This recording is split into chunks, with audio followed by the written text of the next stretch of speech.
Hello students, स्वागत है आपका the points growth institute Karera में ना। हम आपको CPCT previous year exam question paper आज सोल्व करवाएंगे यहाँ पे, जिसमें आप अपना स्कोर बढ़ा सकते हैं सीपीसीटी एग्जाम परीक्षाओं में।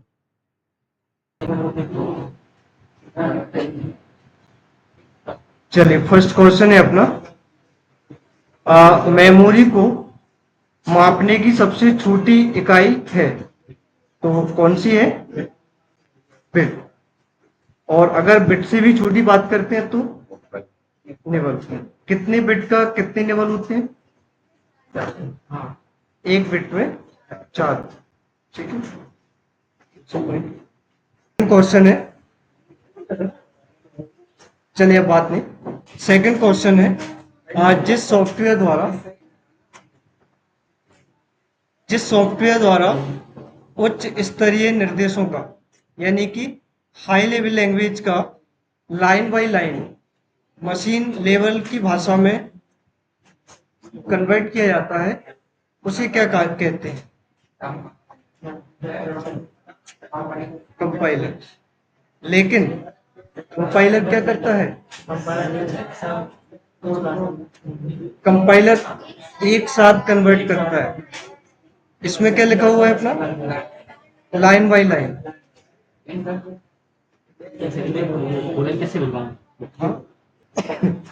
हाई लेवल लैंग्वेज से लो लेवल लैंग्वेज में कन्वर्ट किया जा सकता, लेकिन लाइन बाय लाइन, है ना। अब लाइन बाय लाइन कौन कन्वर्ट करता है इसको? इंटरप्रेटर। और पूरे प्रोग्राम को एक साथ कन्वर्ट करने की बात की जाए तो कंपाइलर। और असेंबली लैंग्वेज से मशीनी लैंग्वेज में असेंबलर। ठीक है। चलिए, कंप्यूटर कीबोर्ड किस प्रकार की डिवाइस है?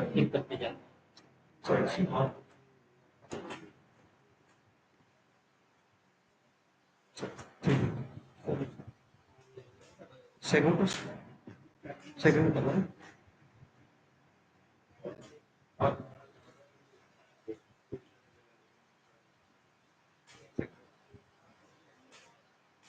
एक सेकंड क्वेश्चन।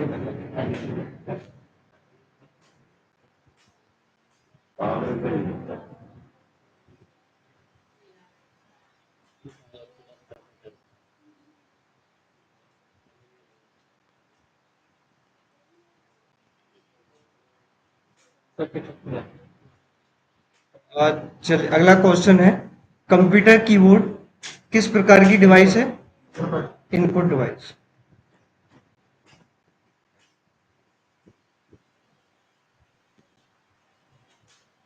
निम्न में से किन स्वतंत्र टुकड़ों से मिलकर बिट में इमेज बनती है?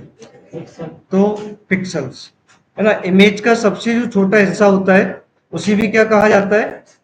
पिक्सल्स कहा जाता है उसे। चलिए, अगला क्वेश्चन है, एमएस एक्सेल में कर्सर को, है ना, एक बार में एक स्क्रीन पर ऊपर या नीचे ले जाने के लिए कीबोर्ड पर निम्नलिखित में से कौन सी की का उपयोग किया जाता है?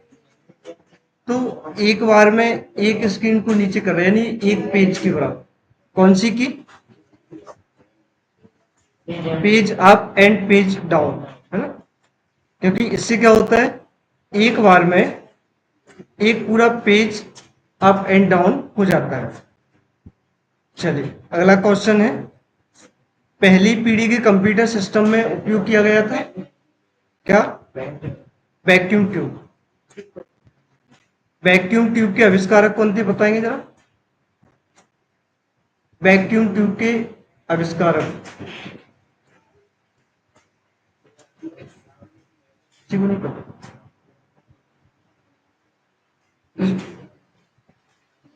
विंडो 8 में विंडो मेमोरी डायग्नोस्टिक शेड्यूलर तक पहुंचने या एक्सेस करने के लिए किस कमांड का उपयोग किया जाता है? तो यहाँ पे मेमोरी डायग्नोस्टिक शेड्यूलर की बात की जा रही है, तो मेमोरी से अपना क्या हो जाएगा यहाँ पे? एम। और डायग्नोस्टिक से डी। और शेड्यूलर से SCHED, है ना। इसमें अपना क्या रहेगा, MSMD SCHED।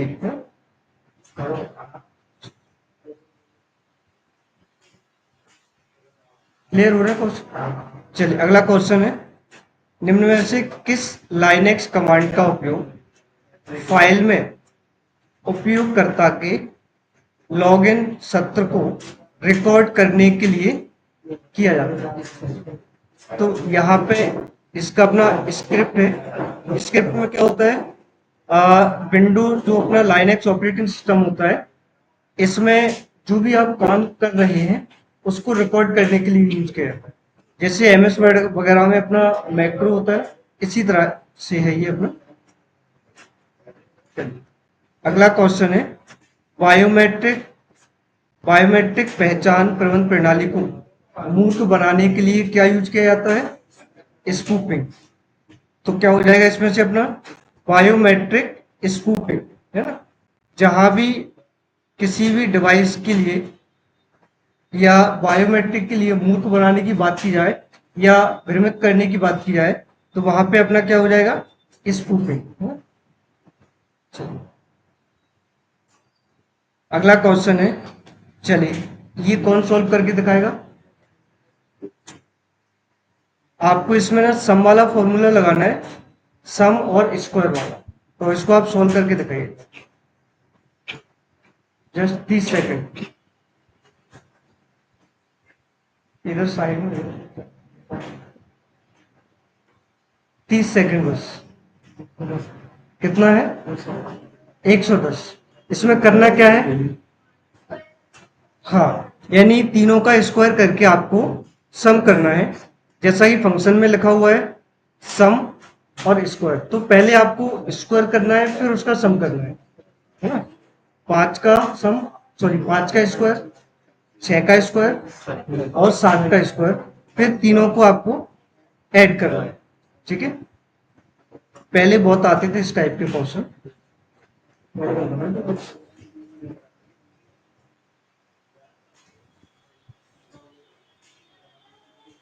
चलिए अगला क्वेश्चन देखिए,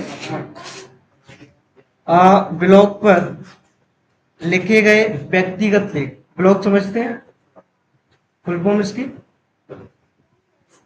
हाँ, वेब है ना। तो ब्लॉग पर लिखे गए व्यक्तिगत लेखों यानी आर्टिकल्स को या प्रविष्टियां कहा जाता है। तो क्या कहेंगे उसको, ब्लॉग पोस्ट। जैसे आप इंटरनेट पर कोई भी पोस्ट करते हैं तो उसको क्या पोस्ट ही कहा जाएगा, और चूंकि ब्लॉग पर हो रहा है तो ब्लॉग पोस्ट, ठीक है।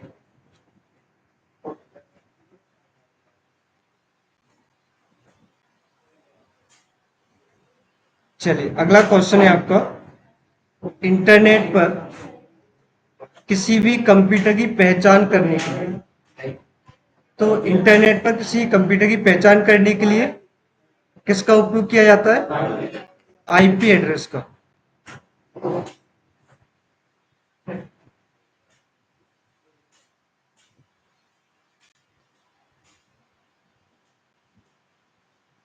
चलिए अगला प्रश्न है, नीचे दी गई ऑक्टल संख्याओं के समतुल्य बाइनरी संख्या कौन सी है। तो आपको ऑक्टल को बाइनरी में कन्वर्ट करना है, तो कौन करके दिखाएगा इसको, करना कैसी है इसको, नहीं टेबल के माध्यम से। कुछ थोड़ा बहुत याद है टेबल में, चार,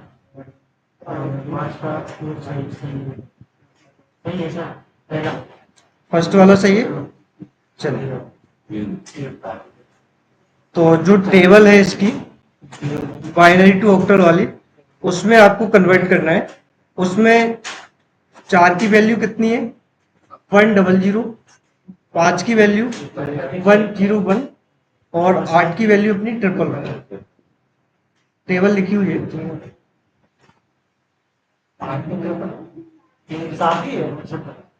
हाँ सॉरी 7।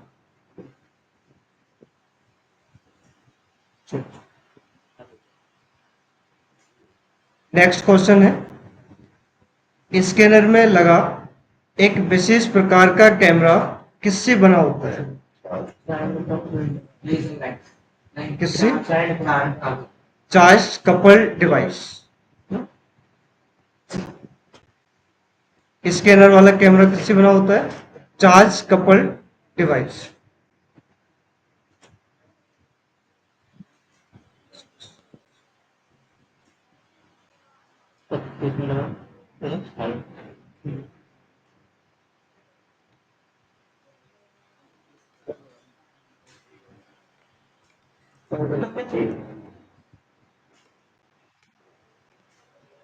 चलिए, एक हार्डवेयर है जिसका उपयोग कंप्यूटर की वीडियो मेमोरी को बढ़ाने और इसकी प्रदर्शन गुणवत्ता को अधिक उच्च परिभाषा बनाने के लिए किया जाता है।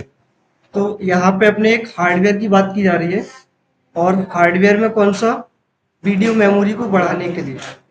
क्या हो जाएगा इसमें से अपना? Graphics card.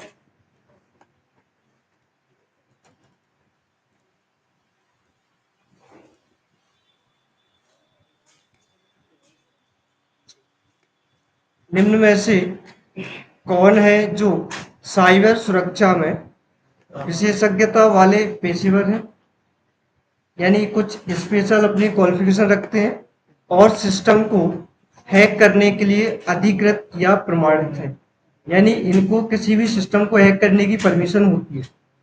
तो इनको हैकर तो कहा जाता है, लेकिन कौन से हैकर हैं ये? White hat hacker. तो इनमें क्या होता है? देखिए क्या होता है, यहाँ पे इनको किसी भी कंप्यूटर को हैक करने के लिए, है ना, अधिकृत है ये गवर्नमेंट की तरफ से, या उनको प्रमाण पत्र दिया गया है कि आप इस काम को कर सकते हैं। इस तरह के हैकर क्या कहलाएंगे? White hat hacker. ठीक है, इनको गवर्नमेंट ही अपॉइंटमेंट करती है, जैसे किसी का कॉल रिकॉर्ड ट्रेस करना है, या किसी की लोकेशन ट्रेस करना है, किसी की, हाँ, जो अपनी साइबर क्राइम वाली जो पुलिस होती है ना। हाँ। अच्छा, ब्लैक हैट हैकर क्या होते हैं? हाँ, मतलब ये केवल इलीगल तरीके से अपने काम चलाते हैं। चलिए, अगला प्रश्न है, मदरबोर्ड किस डिवाइस से पावर गुड सिग्नल प्राप्त करता है? तो किससे अपना? एसएमपीएस। चलिए, यदि हम एक पृष्ठ को क्षैतिज यानी कि हॉरिजेंटल ओरिएंटेशन में प्रिंट करना चाहते हैं, तो निम्न में से कौन सा सही होगा? हॉरिजेंटल को क्या कहेंगे? लैंडस्केप। चलिए, अगला प्रश्न है, एक ऐसा डिवाइस है जो जानकारी को पृष्ठ पर लिखता है और एक हार्ड कॉपी उत्पन्न करता है, तो इसे क्या कहेंगे? प्रिंटर। प्रिंटर क्या है? एक हार्ड कॉपी आउटपुट डिवाइस। ठीक है, कौन सा प्रिंटर कम मात्रा में ओजोन का उत्सर्जन करता है, जो स्वास्थ्य के लिए खतरनाक है?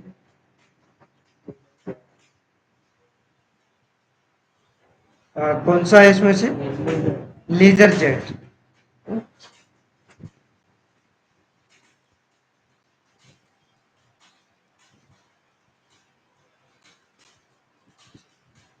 ऑपरेटिंग सिस्टम और पेरिफेरल्स डिवाइस जैसे कि सीडी रोम्स, ड्राइव या प्रिंटर के बीच संचार की सुविधा निम्नलिखित में से किसके द्वारा प्रदान की जाती है?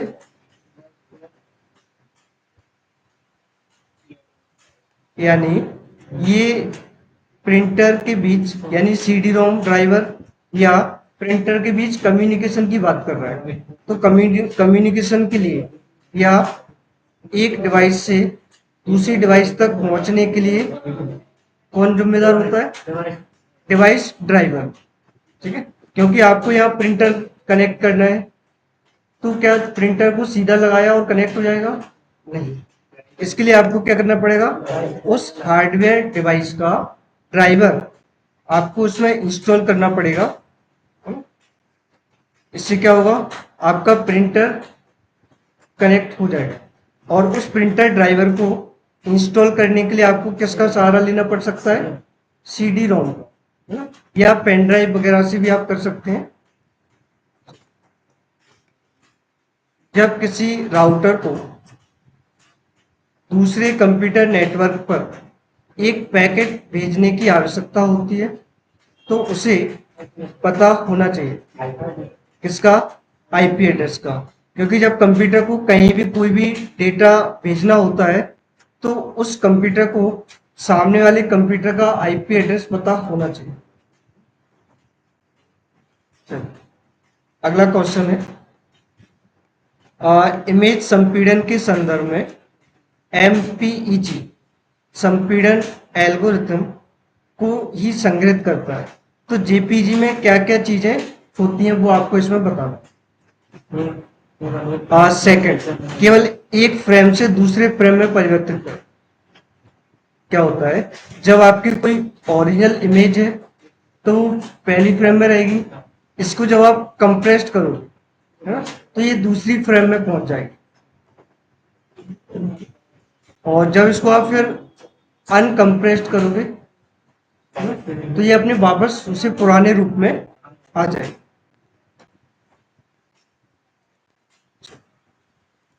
अगला प्रश्न है, छवियों के संदर्भ में यानी वही इमेजेस के संदर्भ में जेपीईजी के साथ तुलना करने पर रॉ फाइल होती है, रॉ कौन सी होती है ना, का आकार कैसा होता है? कैसा होता है? बड़ा, है ना?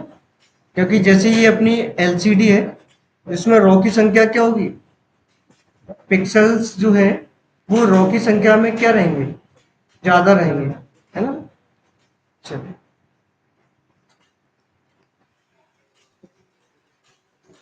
चलिए इसका सॉल्व करके दिखाइए जरा, क्वेश्चन सॉल्व करके दिखाओ जरा।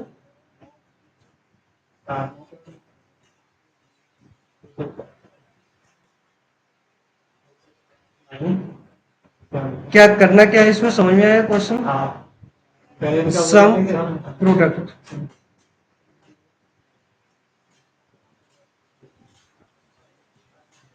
30 सेकंड का टाइम है।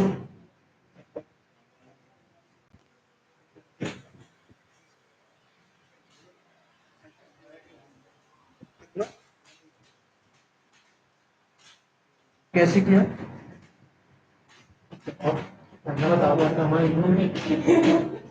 कैसे? इसमें आपको क्या करना है, अभी अपना सम स्क्वायर वाला था, उस क्वेश्चन में किया था आपने, पहले स्क्वायर फिर उसका सम किया था।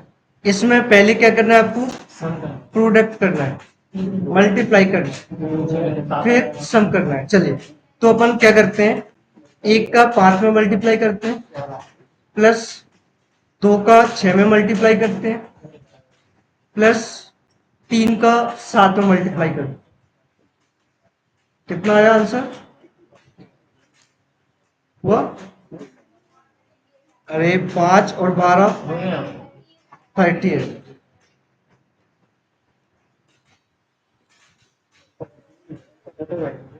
कैसे किया, समझ में आ गया ना?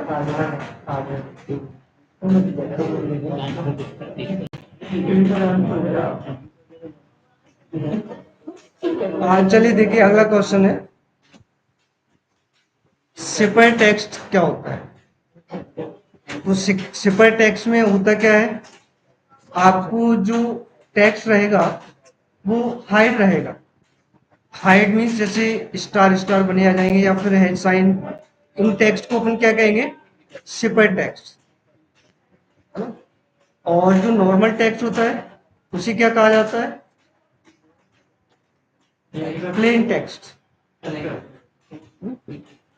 चलिए, अगला क्वेश्चन है,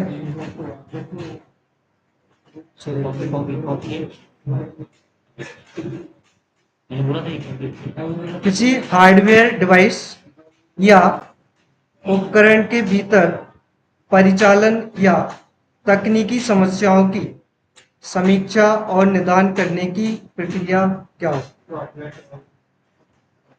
क्वेश्चन ये है कि अगर कोई भी हार्डवेयर डिवाइस है, उसमें कोई तकनीकी समस्या आ रही है या कार्य करने में उसको समस्या आ रही है, तो उसको आप कैसे सॉल्व करोगे या उसकी पहचान करने के लिए क्या कहेंगे उस कंडीशन को, तो क्या कहा जाएगा उसको।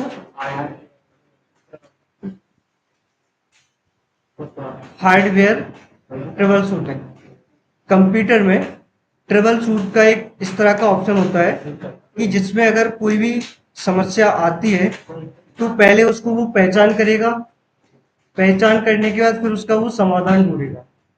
अगर समाधान कर पाता है वो तो ठीक है, नहीं कर पाता तो वो आपको मैसेज दे देगा कि इसमें क्या समस्या है।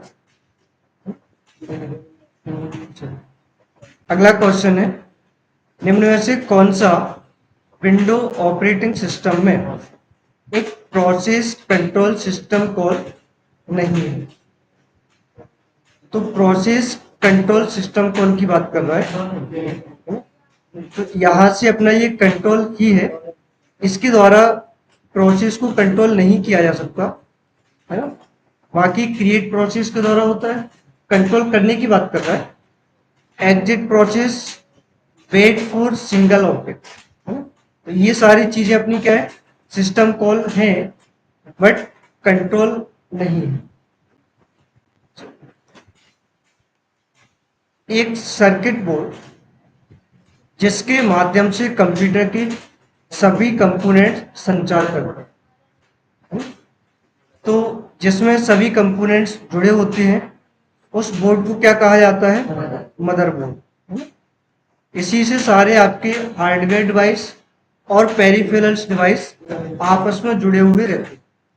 ठीक है, क्लियर है।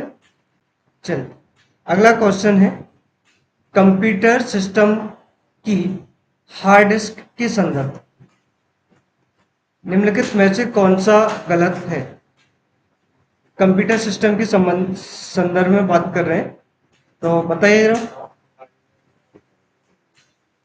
इसे हार्ड डिस्क ड्राइव भी कहते हैं,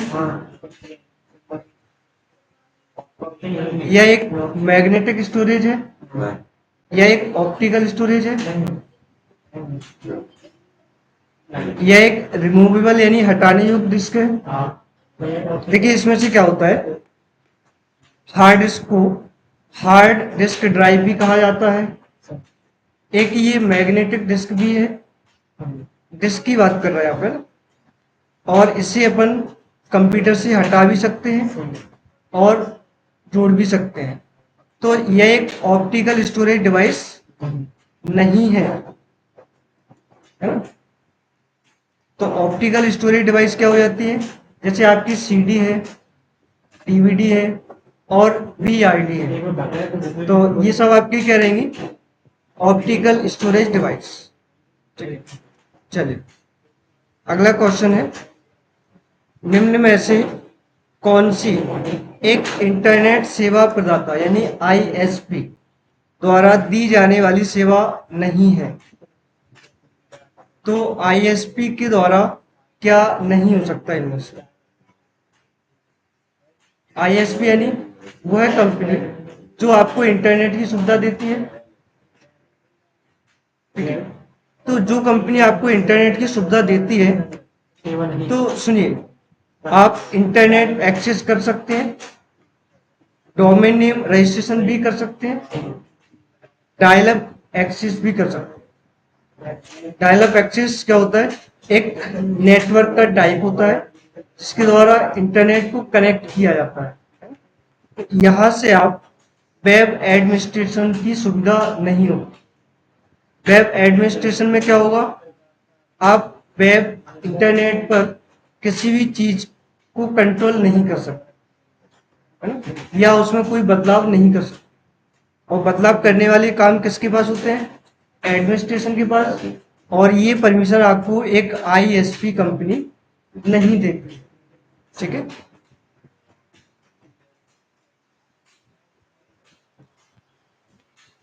चलिए अगला प्रश्न है, निम्न में से कौन सा विकल्प इंटरनेट और वेब डॉक्यूमेंट्स ब्राउज करने के लिए एक आसान इंटरफेस प्रदान करता है? तो वेब ब्राउजर्स पे या वेब डॉक्यूमेंट्स को आप इंटरफेस करने के लिए किसका उपयोग करेंगे? किसका? ब्राउजर्स का, है ना?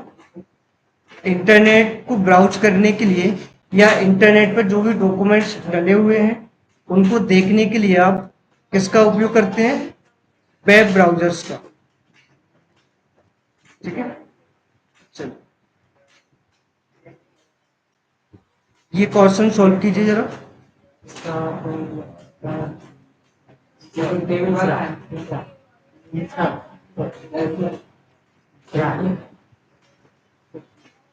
सॉल्व कीजिए जरा, 30 सेकेंड है बस।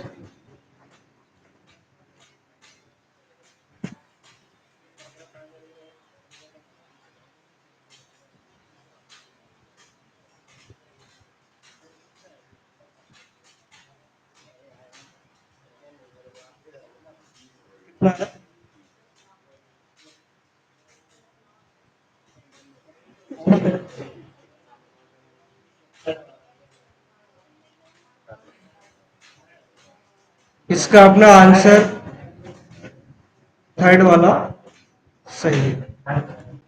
अब ये आपको सॉल्व करना कैसे है? डिवाइड कर, हाँ आपको 64 में 2 का डिवाइड करना। तो ये मैंने आपको पहले करके देखो, हो जाएगा। चलो अगला प्रश्न है,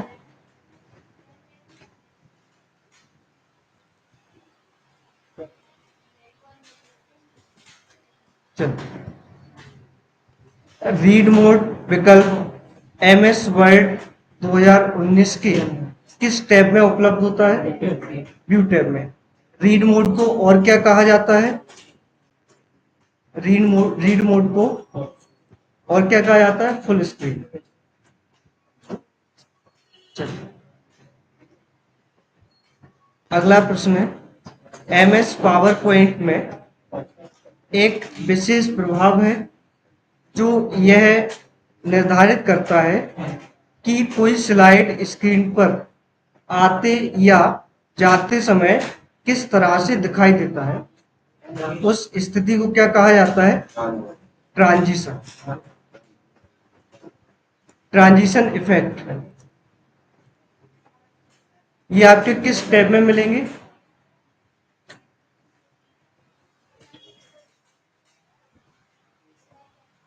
डिजाइन टैब, थर्ड वाला जो टैब होता है। चलिए एमएस एक्सेल में एक चार्ट तब उपयुक्त होता है जब कैटेगरी लेवल टेक्स्ट होते हैं और महीने, तिमाही या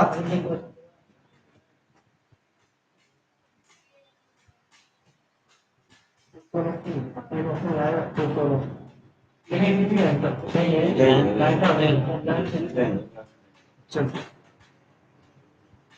और ऐसा कौन सा चार्ट है जिसमें कैटेगरी लेवल टेक्स्ट में होता है, कैटेगरी लेवल, और महीने, तिमाही अथवा वित्तीय वर्षों जैसे समरूपी स्पेस वाले मानों को निरूपित करता है? हाँ, तो यहाँ से अपना कौन सा हो जाएगा इसमें से? Line chart. लाइन चार्ट में क्या होता है? जो भी आपकी वैल्यू रहेगी वो टेक्स्ट में रहेगी और साथ में उसमें कुछ डिजिट रहेंगे जो मंथ के लिए या तिमाही के लिए या ईयर के लिए इंडिकेट करेंगे।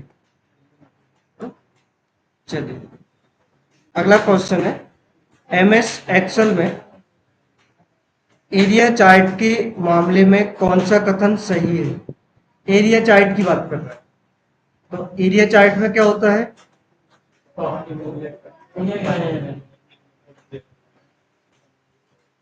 इसमें क्या रहता है? इसका उपयोग समय के साथ परिवर्तन आलेख करने और प्रवृत्ति ट्रेंड के कुल मूल्य पर ध्यान आकर्षित करने के लिए किया जाता है। यानी इसमें उतार चढ़ाव होते रहते एरिया चार्ट। अगला प्रश्न है, दस्तावेज लिखने में डैश के संदर्भ में निम्न में से कौन सा कथन सत्य? तो आपने एमएस वर्ड में एक डैश वाला साइन पढ़ा होगा।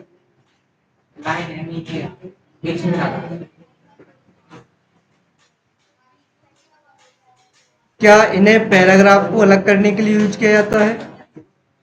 यह एक छोटी क्षैतिज लाइन है, क्षैतिज मीन्स हॉरिजेंटल वाली, जो पार्ट की लाइन के बीच में रहता है। यह एक छोटी क्षैतिज रेखा है जो पार्ट की लाइन के नीचे होता है। नहीं। यह एक हाइपन से छोटी होती है। नहीं, हाइपन ही होता है। इसको क्या कहेंगे अपन? यह एक छोटी क्षैतिज लाइन है जो पार्ट की लाइन के बीच में ही रहती है। यानी कोई भी वर्ड आपका दिया हुआ है तो क्या करें? हाँ, चलिए, क्लियर है क्वेश्चन?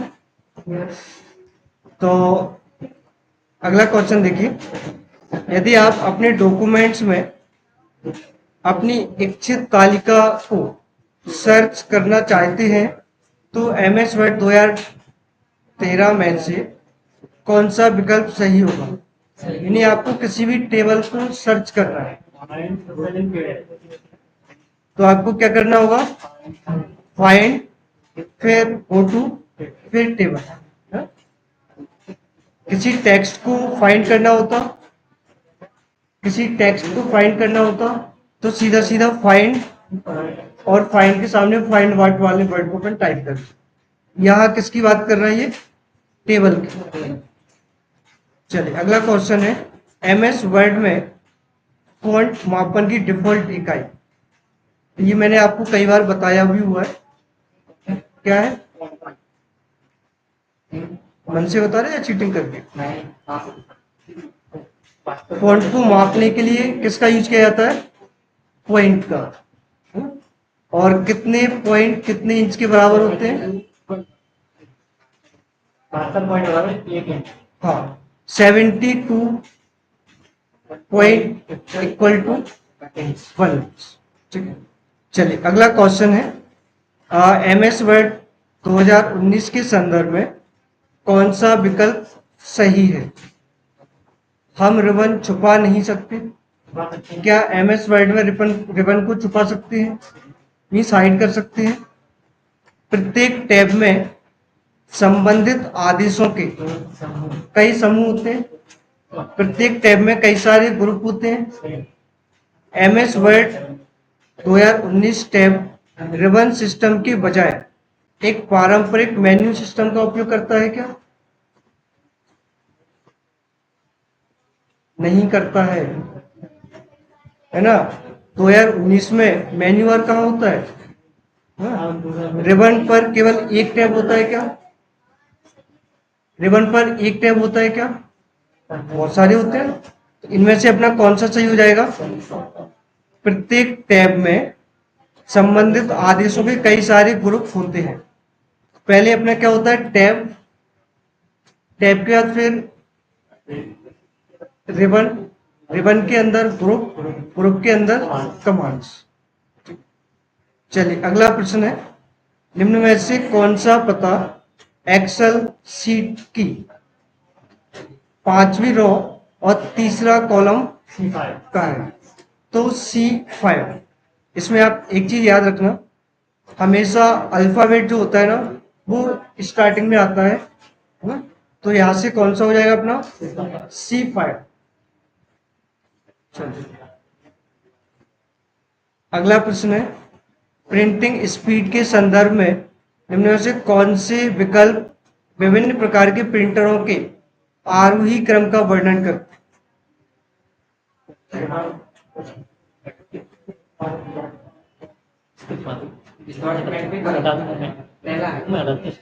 चलो, वो भी क्वेश्चन। अच्छा, चलो देखते हैं इसमें देख लीजिए। प्रिंटिंग स्पीड के बारे में अगर बात की जाए तो आरोही क्रम क्या होगा? पहले छोटा फिर बड़ा फिर बड़ा। तो आप चलिए ऐसे ही बता दीजिए मुझे। ऑप्शन मत देखिए, उसमें ऑप्शन पूरे नहीं है। कौन सा प्रिंटर सबसे स्लो काम करता है? उसके बाद इंकजेट फिर लेजर। ठीक है, तो डॉट मैट्रिक, इंकजेट और लेजर। और अगर इसको अवरोही क्रम में बात करते तो लेजर फिर इंकजेट फिर डॉट मैट्रिक। ठीक है, चलिए अगला प्रश्न देखिए। एमएस वर्ड 2016 के किसी टिप्पणी यानी कमेंट का उत्तर देने के लिए कौन से कमेंट को चुने और उसका रिप्लाई करें? तो आपको कौन सा ऑप्शन देना पड़ेगा इसमें से? रिप्लाई, क्योंकि किसी कमेंट का आपको जवाब देना है ना, तो जवाब देने के लिए क्या होगा? रिप्लाई। चलिए इसका आंसर दीजिए आप मुझे। ये एमएस वर्ड में आपको एक कहीं देखने को मिला होगा ये डायग्राम, है ना? तो ये डायग्राम क्या चीज को इंगित कर रहा है? पहली बात तो ये कि ये अपना कॉलम के लिए, कौन से कॉलम के लिए? ये पेज कॉलम। और पेज कॉलम में कौन सा कॉलम होगा? ये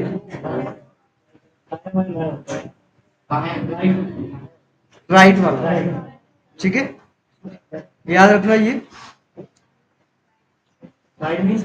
हाँ, तो राइट वाले कॉलम में क्या होगा? राइट साइड में का जो हिस्सा रहेगा वो छोटा रहेगा और लेफ्ट साइड का हिस्सा बड़ा रहेगा। इसका जस्ट उल्टा होता है क्या? लेफ्ट कॉलम, तो लेफ्ट वाला हिस्सा छोटा रहेगा, राइट वाला बड़ा रहेगा। और दो कॉलम में क्या होगा? दोनों बराबर रहेंगे, है ना? और अच्छा, पेज में एमएस वर्ड में डिफॉल्ट कितने कॉलम होते हैं? Page column. एमएस वर्ड 2019 में डिफॉल्ट कितने कॉलम में बटा होता है पेज?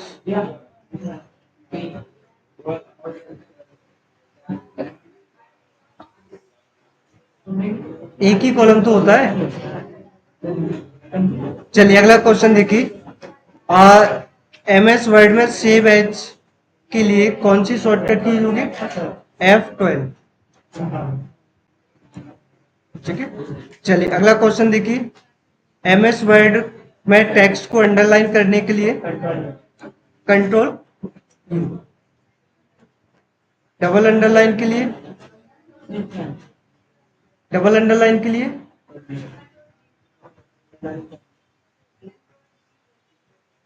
ये फोन ट्रायल बॉक्स की control, control shift D. Only word underline के लिए ये कंट्रोल यू सारे वर्ड को अंडरलाइन करता है, control shift D double underline करता है पूरे टेक्स्ट को। केवल आपको वर्ड अंडरलाइन करना है, उसके लिए शॉर्टकट की बताइए।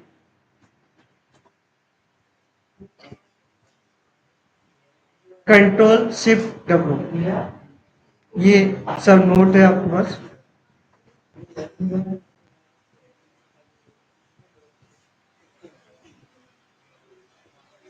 अगला क्वेश्चन देखिए। MS word 35।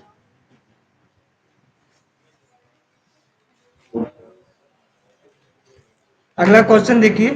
एमएस वर्ड 2019 में मेलिंग टैब में निम्न में से कौन सा समूह उपलब्ध नहीं है? मेलिंग टैब में कौन सा ग्रुप नहीं होता है? मैक्रोज होता है क्या? तो ये कहाँ होता है? किस टैब में होता है ये? किस टैब में होता है? व्यू टैब में। क्रिएट, ये आपका सबसे पहले ही ग्रुप है वैसे एनवलप पे पहला।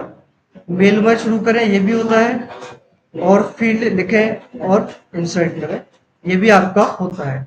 तो मैक्रो जो आपका ग्रुप है ये एमएस वर्ड के व्यू टैब का सबसे अंतिम ग्रुप होता है, सबसे लास्ट ग्रुप। चलिए अगला क्वेश्चन देखिए। मेल प्रक्रिया के दूसरे चरण में लेटर्स प्रकार के दस्तावेज को सेट करने के लिए कौन सा विकल्प इनमें से गलत? लेटर आपको सेट करना है तो वर्तमान डॉक्यूमेंट्स का इस्तेमाल करें, प्रेजेंट वाले डॉक्यूमेंट्स का यूज करना पड़ेगा, किसी टेम्पलेट से भी शुरू कर सकते हैं, मौजूदा डॉक्यूमेंट से शुरू करें, ये भी कर सकते हैं, लेकिन वर्तमान डॉक्यूमेंट्स का उपयोग शुरू करके करें। तो ये वाला ऑप्शन इसमें से अपना क्या हो जाएगा? गलत ऑप्शन हो जाएगा।